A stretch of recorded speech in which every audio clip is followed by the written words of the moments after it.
Aquí era una colònia, jo diria, privilegiada respecte als referents que teníem, perquè la comarca que n'estava plena de referents, no? Hi havia moltes altres colònies, Vila-seca, el Pelut, la Farga d'en Bèbia, Torelló, hi havia colònies, però hi havia també moltes fàbriques tèxtils.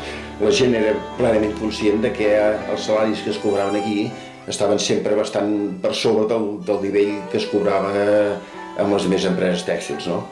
A part d'això, hi havia els avantatges que podríem referents d'aspectes socials de Borgonyà, que un poble naturalment no podien tenir-ho, com era l'assumpte economat, que la gent podia comprar més barat, que els nens podien anar als col·legis de franc, que podien anar a la guarderia, els hi guardaven els nens de franc i els alimentaven mentre les mares treballaven. Hi havia tota una sèrie d'aspectes socials que encara donaven més realce a l'economia familiar de la gent que podia treballar a Borgonyà.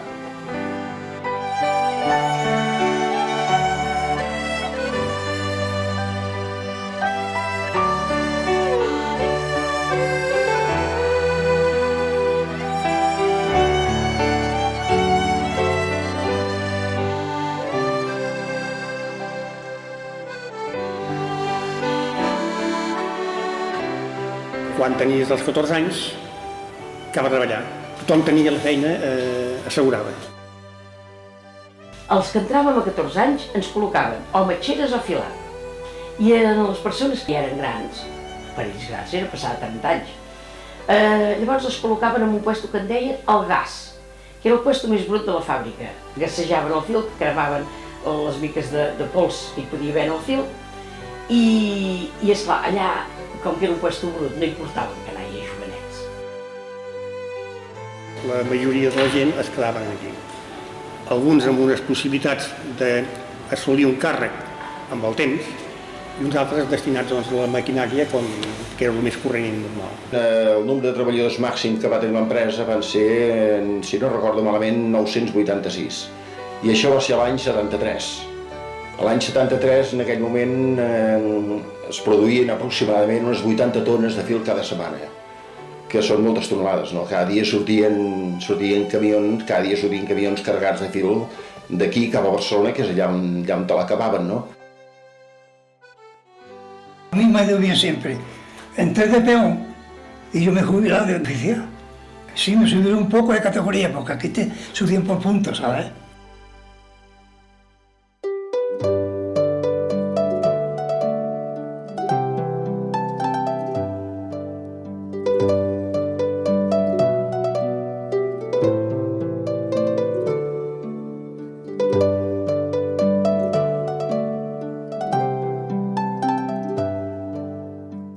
Érem 6 germanes, 4 que van poder treballar de seguida que van arribar, més la meva mare, i llavors era jo que tenia en aquells moments 13 anys, i una germana que era més petita, que va tardar més a treballar. Jo vaig començar d'ajudant-te. Portàvem una calaix, el posàvem a la màquina, la màquina la billa era plena, posàvem allà a la màquina i amb el genoll el fèiem córrer. I treien les billes, les omplíem en aquell calaix i les hi posàvem buides. Un cop passaves d'ajudant-te, te n'anaves a sobrera, i les sobreres se n'anaven a ajudar les filadores que tenien molts fils petats, a fer canvis, netejaven, pensa que estàvem molt bé. Estàvem al principi en un puesto que només hi havia 18 màquines. A vegades no es treien ni totes en tot un dia. Fèiem comèdia, m'ensenyaven a ballar, em pentinaven, i érem 6 per una màquina a treure.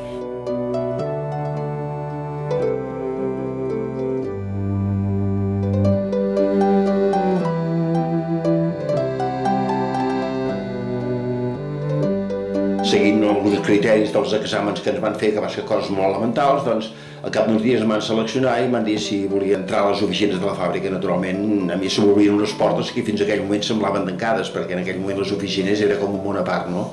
De vez en cuando venía un tal Mr. Stick, un inglés, que el día que iba a venir, cuando iba a venir, ya nos tenían dos semanas limpiando porque venía el tío, ¿sabes?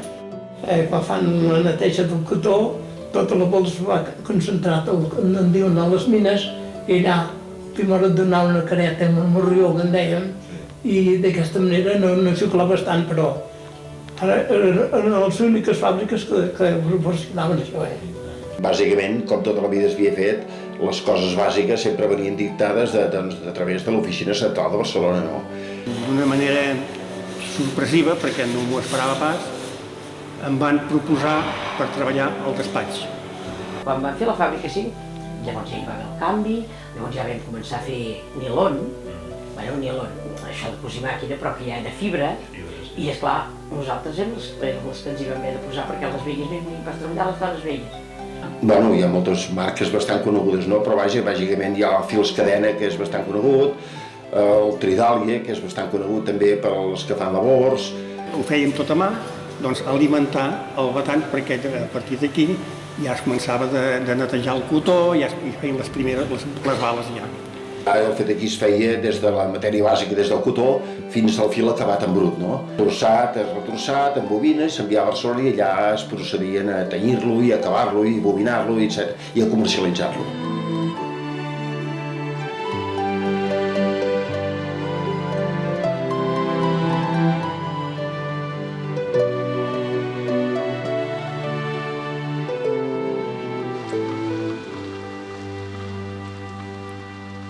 En aquell temps no venien de camions.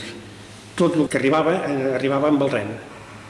I el tren, ja hi havia l'apiadero, que dèiem llavors aquí, tant si era carbó per la caldera, per la calefacció de la fàbrica, les bales de cotó, doncs es descarregaven, amb carros transportaven el carbó en els dipòsits que tenien ja destinats, i les bales de cotó les traslladaven en cardilles.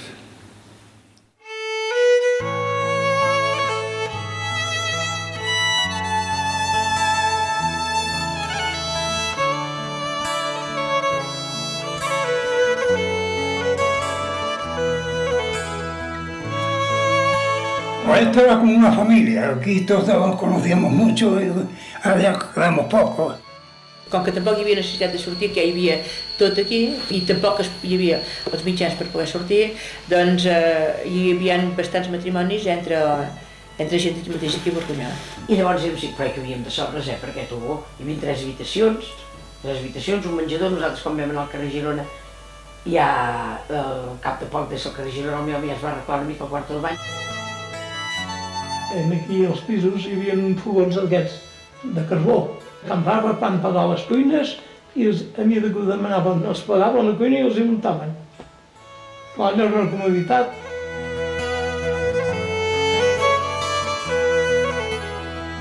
Me dijeron, parte de bombero y se está de bombero de gran piso. Y entonces me hice bombero y los domingos hacíamos guardia, hasta de la noche. Y ya que llevaba 5, 6, 7, 8 meses de ser bombero, me dieron el piso. La direcció va tenir molt en compte de realçar el mestre i donar-li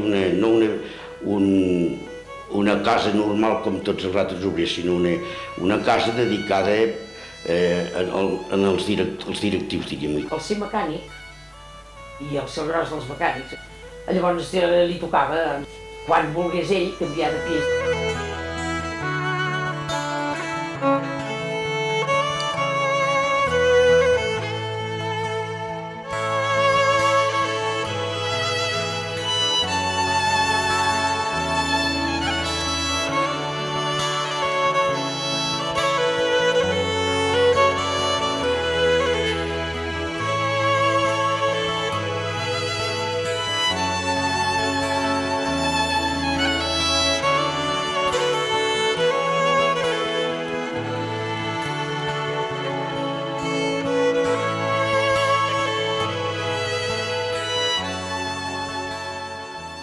a la Casa Cuna venien els nens de totes les mares de Sant Vicenç, de Torelló, de Vinyoles, d'aquí, que havien tingut la criatura.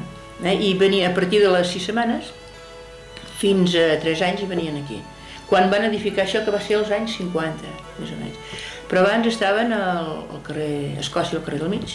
La mare havia de treballar a la fàbrica, fos allà on fos, havia de treballar a la fàbrica. Veníem a 2:45. Obries perquè havies d'escalfar la llet pels biberons, els que no se'l criaven, no? Llavors les mares anaven de les 6 fins a 2:45 en aquella habitació, era una habitació ja adequada per donar-los de mamar. Si els havia de donar el pit, la papilla, el que fos. Llavors quan els portaven aquí, el primer que es havia de fer era treure'ls tota la roba que portaven de casa, cadascú ja tenia un número i un armari, es posava la roba allà i se'ls posava la robeta aquí. Les nenes de color rosa i els nens de color blau. Al costat d'aquest hi havia un puesto que deien la llar cultural. I allà era el col·legi dels nens. Una escola ben feta, vol dir que cada classe tenia els seus bates, les seves coses, tot molt ben muntat. Per l'època era una cosa fantàstica, sí. Als col·legis hi havia un capellà, el mestre titular i un ajudant. Els nens i les nenes hi havia 5 monges. Una feia de cuinera en una altra casa i també feien l'ensenyança i labors. Nosaltres no començàvem mai pel setembre, començàvem sempre l'1 d'octubre. I fèiem de l'1 d'octubre fins al 15 de juliol, perquè era el que a partir de mig juliol començaven les vacances de la fàbrica. A finals de curs donaven uns premis i l'empresa era com una mica de control perquè hi pujaven pares, també algun pare que es pujava a dalt, hi pujava l'enginyer, hi pujava el director, pujava l'administrador, pujava el capellà. Les nenes anàvem al col·legi els diumenges a la tarda amb les germanes per poder fer tenir-nos allà i perquè no anéssim al cine. Anàvem a baix al camp de futbol, que era tot un d'allà, i era a baix al camp de futbol els nanos hi van aprendre totes les àrees i hectàrees i tocant a terra, i amadint-ho i d'això. El futbol també el tenia... Al començament era independent, però molt controlat des de persones de l'empresa. Y subían los tíos en bicicleta de San Andrés aquí a jugar al fútbol. Decían, dice que sí, que subían aquí los tíos a jugar al fútbol. Al futbol nosaltres hi anàvem els diumenges a la tarda, quan ja no havíem d'anar a les monges, no?, que érem més grans, i anàvem a veure com jugaven al futbol. Aquí jugaban todos los pueblecillos hasta pequeños, hasta con el Torelló me parece que habían jugado.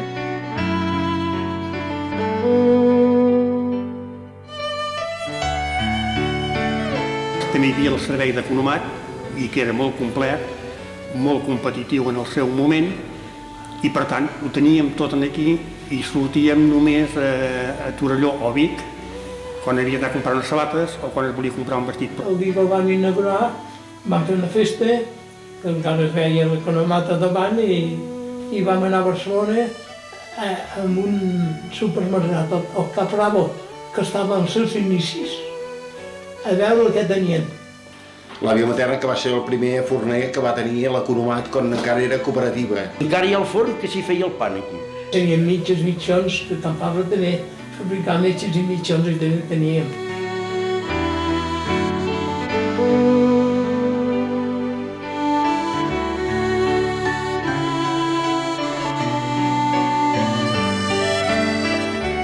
Hi havia el casino, que era un lloc on els nois i els homes hi podien anar-hi, esclar, hi passaven rates, per tant, hi feien concursos d'escacs, que ja els feien allà, hi havia el billar també, i llavors hi havia com una mica de biblioteca. La festa de Reis era una festa molt celebrada aquí, perquè la festa de Reis era algo especial pels nanos de Borgonyà, no? Perquè en aquells moments la majoria de les economies familiars no permetien tenir accés de Reis en els nens, no? Amb la qual cosa, com deia els Reis, els amos de la fàbrica deien llavors, venien a Borgonyà i a tots els nanos dels productors ens donaven regals. Cada nena tenia una nina i cada nen una pilota. A los críos les daban el juguete y a los grandes nos regalaban el baile. El cine, aquí, durant una colla d'anys, era molt millor que no parla que poguessin tenir ni Torelló ni Manlleu, perquè es feien pel·lícules del dia. El cine el protegien perquè la gent es disfrutés, que aquí va haver cine sonor, cine mut, segons les temporades. Aquí hi havia cine, el dijous i el diumenge. ¿Vuestros? Luis, presiento que este es el comienzo de una hermosa amistad.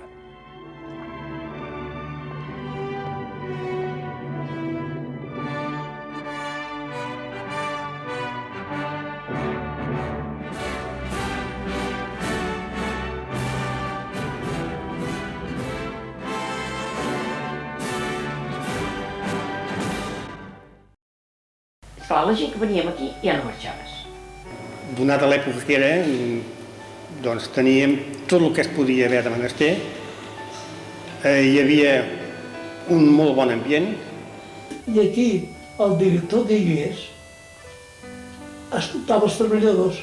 La gent de Borgunyà, jo crec que el que no treballa aquí, doncs treballa fora i tothom està molt tranquil d'aquí. La prova està, doncs, de que molta gent i fills de treballadors de Borgunyà que vivien fora de Borgunyà, quan han tingut ocasió, han tornat a venir a viure a Borgunyà. Com que no van tancar de cop, sinó que es va anar fent de mica en mica. Ja feia molts anys que no llogaven gent. Per tant, llavors, els fills d'aquí, com que ja no tenien feina, ja anaven a treballar fora. Ja com que les cases s'han anat venent, han vingut gent amb segona residència.